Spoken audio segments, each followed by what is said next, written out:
Look at this baby boy.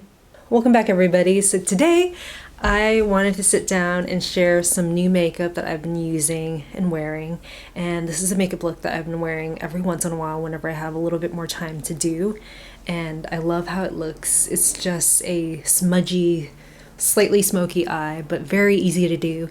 And because the eye is a bit more of a statement this time around, everything else is a little bit more neutral, as you can see. So I'm just gonna get right into it and then share my new products with you. For my foundation, I'm using Iris and Romeo Best Skin Days. So I just received this a few weeks ago, and I've been using their sunscreen that has a little bit of a tint to it for the past couple months as my primary foundation. It works great, it's fantastic. However, I use it all up and I include it in my last month's video, which is on my empties, and yeah, I really liked it. And then they reached out to me and they were like, hey, do you want to try our Best Skin Days? So what I did was I went on TikTok, looked up a bunch of reviews, and yeah, people seem to really enjoy it, especially for more mature skin. And this is more of a foundation than the sunscreen that I was using. So there's a bit more coverage. It comes in a jar, very moussey, very similar to, if you remember, Maybelline's Dream Matte Mousse.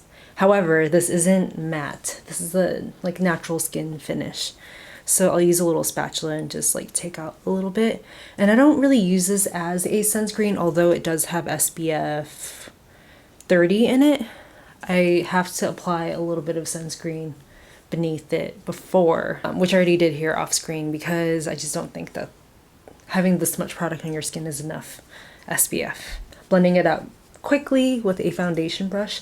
I just started using this again. This is the MAC 190 because the foundation brush that I normally use, oh my gosh, I've used it every day for years and it works great. I loved it so much.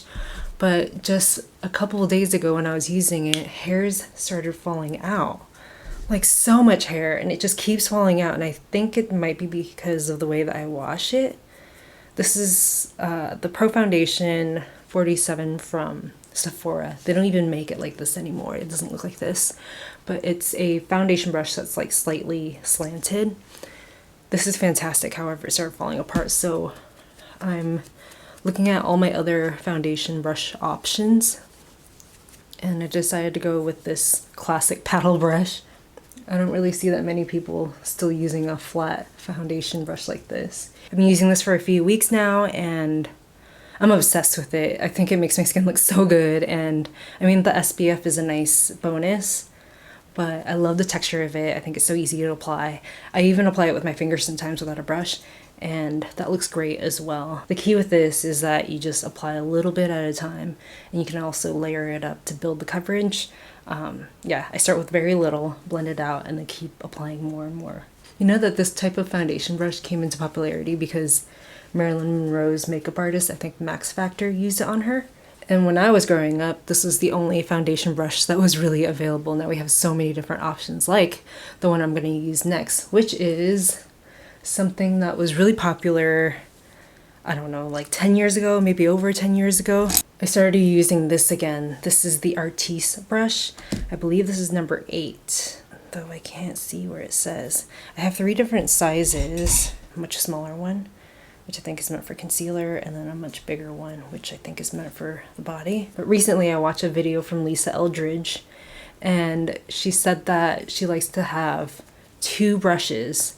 So one to apply the product, and then another one to remove or blend in the product afterwards. So then I realized that's what I've been missing. Whenever I put on foundation, I need something to blend it all out and make it look seamless. I'll do this in between my skin steps because I don't use a beauty blender. So yeah, I guess both the foundation brush and this brush does the same. And it feels so good. I forgot how good this feels. I'm gonna go ahead and use some Touche Eclat as well. This is YSL Touche Eclat, and the shade I wear is the 5.5. It's an under eye brightening stick, and I think I want it a little bit brighter today since I'm gonna do a smokier eyeliner.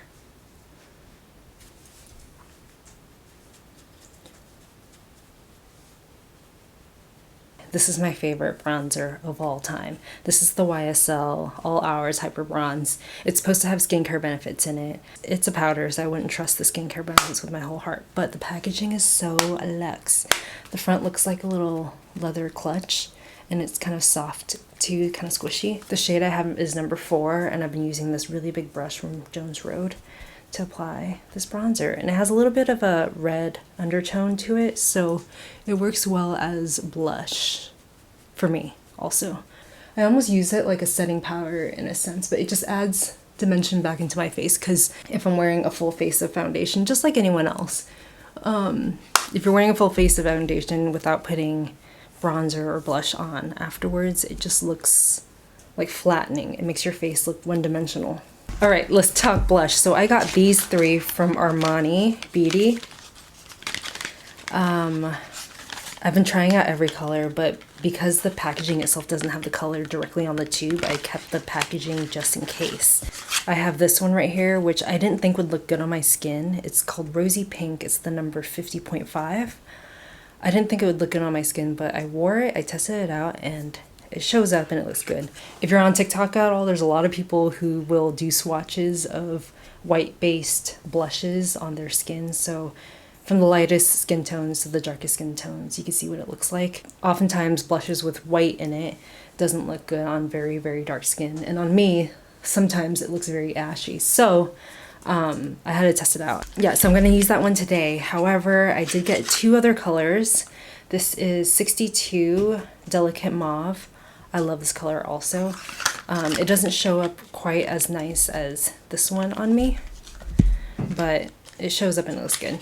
And then I think the best one on me is this one right here. So if I wasn't doing a smoky eyeliner look, I would wear this one. This color is 41 Flaming Red.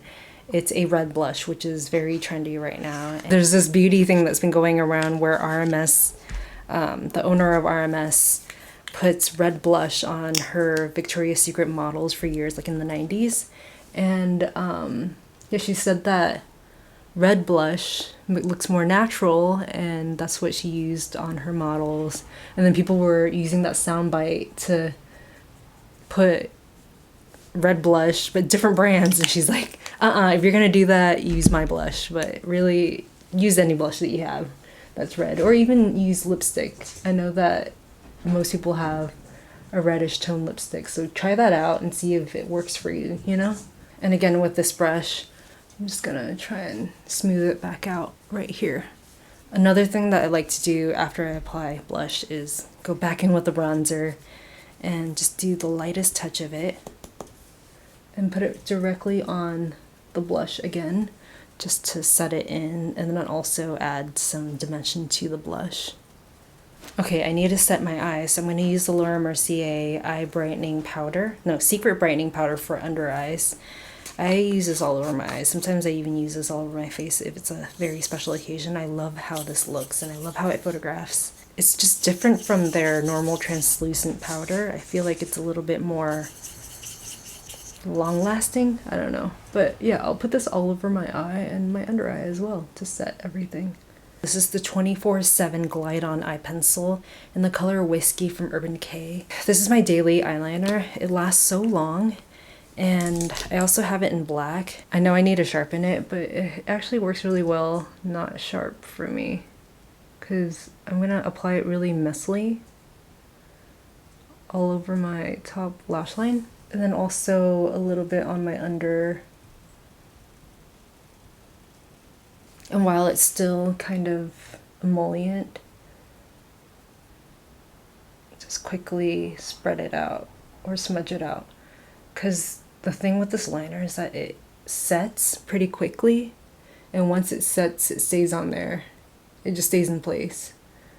With this bronzer, I'm going to take a little bit and then put it directly on top of the eyeliner. And then I'm going to go in with the 24/7 Glide On Provision, which is a black eyeliner from Urban Decay. Same situation, basically, but the black one. And then I'm going to do my waterline.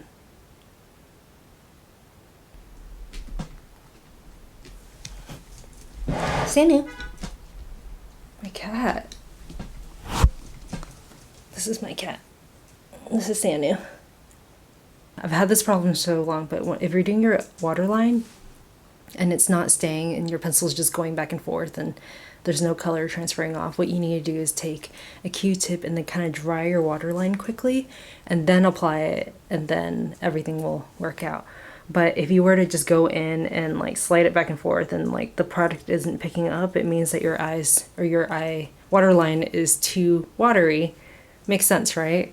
I don't do this every day. I know it's not that great for your eyes to do your waterline, but the look looks so good. So every once in a while I'll do it. And then what I'm also gonna do is walk it over the top lash line. Very thin line, as thin as I can possibly handle, and smudge it out quickly. I guess this is tight lining, which I haven't said those words in so long. I'm gonna use an angled eyeliner brush and just stamp it in place. Hitting as close to the lash line as possible. I'm gonna go in with a little bit more of this and just kind of set the upper eyelid with a ponytail brush. And then now I want to define that upper lash line, so I'm going to go in with the Urban Decay 24/7 Inks liquid liner.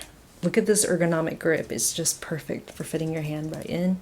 The tip itself isn't a felt tip. It's little tiny hairs. So applying this eyeliner is like writing with a paintbrush, basically. It's so nice. So I'm going to line the top line, but I'm not going to do so much of a dramatic flick. I'm just going to kind of walk it through to define the upper lash line. I don't have my contacts in or my glasses on, so I'm doing my best. Nice. I think that is as good as it's gonna get. Oh my god. You know what? I did a pretty good job. It's like pretty decently even. This is from Benefit. I've been using this for quite a while now. It's the Precisely My Brow pencil. I just saw this thing recently on how to apply your brows in place. And I've been doing it like this, where you take the outer corner of your nose, inner corner of your eye, and that's where your brow should start. So, like right here. And then where it should end is outer corner of your nose, outer corner of your eye, and this is where it should end. So I've been using that method to shape my brows, also like the hairs and everything, because I just do everything myself. But I saw something pretty recently where on Asian faces it should be a little bit different, and I don't know why I'm bringing this up because I'm not going to try that method, but it's just interesting how brow trends change. So I'm going to brush it back out, and then I'll show you one brow and the other brow before it's done, so you can see how much I actually need to do this. So that's with the pencil, and then this is the Precisely My Brow wax. I love this applicator. It's flatter or shorter on one side, longer on the other. I use the longer side to kind of just comb through my hair. And this little brow gel lasts so long. Maybe because I don't have that much brow, like my brow hairs are so fine. But yeah, it lasts me so long. I've had this for months. Alright, so this is the eyebrow that's done, and this is the one that has nothing on it. So you can see the difference. I usually don't wear mascara, but the other day I opened up this tube of mascara right here. This is the YSL Lash Clash Waterproof.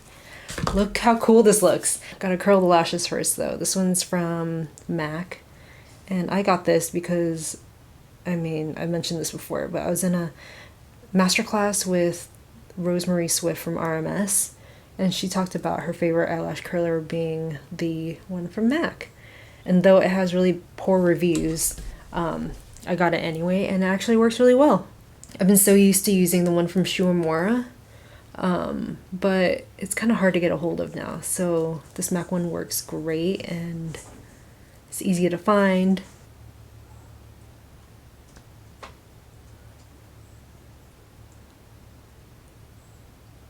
The last thing, which has been my most favorite thing, have been lips. I have so many lip products here right now. Okay, I've been loving that lip butter bombs, like tinted butter bombs have been coming back. Like this one from Clarins. My favorite one that I've been using on an everyday basis is this one, also from YSL, and it's called the Love Shine. The color I have is Caramel Swirl, number 122. It's a My Lips But Better kind of lip color. Here, I'll stamp it on. I think it's perfect for a look like this because it's not too vibrant, you know what I mean? But then I also really like this one right here, which is YSL Candy Glow. And the shade is 6B. And it's a little bit more, like, not as shiny. I've also been using this one from Lancome. This is the Butter Glow in $1 Million Berry. And it's almost like Clinique's honey, or black honey, to me. I love it. I have so much lip product on right now, but I'm just gonna layer this a little bit on. What does it smell like to me? Like an Andes mint. Usually if I'm out and about throughout the day, I'll bring one of 2 lip glosses. So either this one right here from Clarins, it's the Lip Comfort Oil in shade 23. It looks like a hot pink. Just adds the tiniest bit of a glossy, like very, very sheer pink. So, I mean, this tube doesn't do it justice. The color looks so beautiful once it's on the skin. Whenever I pull this out, whoever's around me or even in the same room as me, they'll smell it and they'll be like, what are you eating, you know? Because it smells like a bag of candy, like you just opened up a bag of gummy bears or something like that. It smells so good. And then I recently got this. This is from Lancome. It's the Juicy Tubes Original in the color Pure. And this brings back so many memories because when I was young, I used to read magazines all the time, and this was always in a celebrity's makeup bag. Like there's always those shots of celebrities dumping out their bag and it's like super casual looking and there's like smudges of makeup here and there, but you can tell it's like staged because everything's set in a really nice way. There's usually a lip gloss or a lip balm, something like that, like Smith's Rosebud Salve or Lucas's Pop Ointment, or this. I remember seeing this, I think it was in Ashley Simpson's makeup bag dump, and she was talking about how she uses a clear gloss to not only put on her lips, but she puts it on her nails and her cuticles, and I love the smell of this. And as soon as I got it in PR a couple weeks ago, it brought back so many amazing memories because I used to collect the one from L'Oreal, which is discontinued now. I looked it up on eBay and they're going for like $80 a tube. It brings back so many memories, and I gotta say the formula is a lot less sticky than I remember, but the smell still smells the same. I remember getting little like sample tubes from my aunt, and yeah, it was just so cool. Anyway, this is the look that I've been doing whenever I have a bit more time, and I hope you enjoyed this video. I will see you in the next one. If you have any questions, comments, anything, just leave a message in the comment section below and I'll get back to you. See ya! Look at this beautiful boy.